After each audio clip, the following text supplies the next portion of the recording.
I'm Allendale's chief meteorologist Ryan Martin with a look at your midday weather update. We're starting to see some action pop along a cold front that's trying to push eastward across the eastern Corn Belt. The cold front runs from Grand Rapids, Michigan, down through the Gary, Portage area in Indiana, curving back to areas just south of St. Louis, and then shifting through Branson and into northeastern parts of Oklahoma. A nice line of thunderstorms firing up along that front. Some of them will produce heavy rain over the next little while in Indiana and Ohio. Rain amounts likely going to be staying under half an inch, but it could come pretty quick in places. Behind the cool front, high pressure in control. We're seeing a nice clear sky trying to emerge.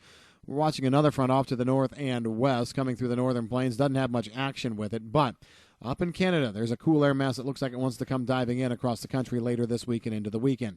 Speaking of the weekend, that's when the next significant rain event will kick off. We're talking late Friday afternoon in the western Corn Belt, Saturday, Sunday in the central and eastern Corn Belt. Could see rains of half to 1 full inch there. I'm looking at coverage about 80%. I think it's going to be a nice little drink again for most of the Corn Belt.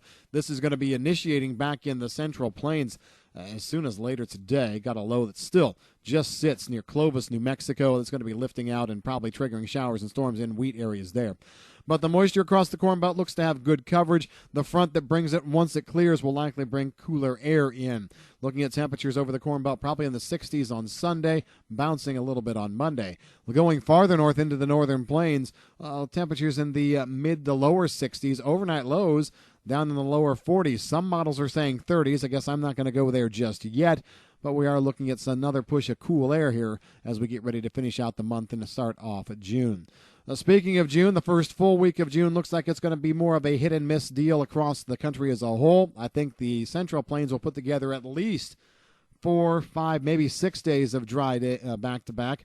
We're looking at that starting probably Saturday, Sunday, and going through midweek. At midweek, we'll see a cluster of showers and storms moving across the northern half of the plains. Nebraska, South Dakota, and the crosshairs could see 1 to 2 inches of rain there. The front does sneak down into Kansas, but it doesn't look like it's going to be one of those waylaying events. I think we could see hit-and-miss action. The same story goes across the rest of the Corn Belt. That system in Nebraska, South Dakota does shift north, mostly a Great Lakes system staying north of I-80 at midweek next week or the second half of the week. The rest of the Corn Belt staying a bit drier. Good, strong front in around the 9th and 10th for the Corn Belt and the central southern plains. So we have plenty of moisture still in the forecast. We're just going to kind of space things out a little bit, which for flooded areas out in the middle of the country, that will be key. We need just at least a few days of dryness back to back to help the water conditions alleviate. Might be able to see that as we start off next week. That's the way things are looking in a nutshell here close in. If you've got any questions on the weather, give us a call at Allendale. I'm Chief Meteorologist Ryan Martin.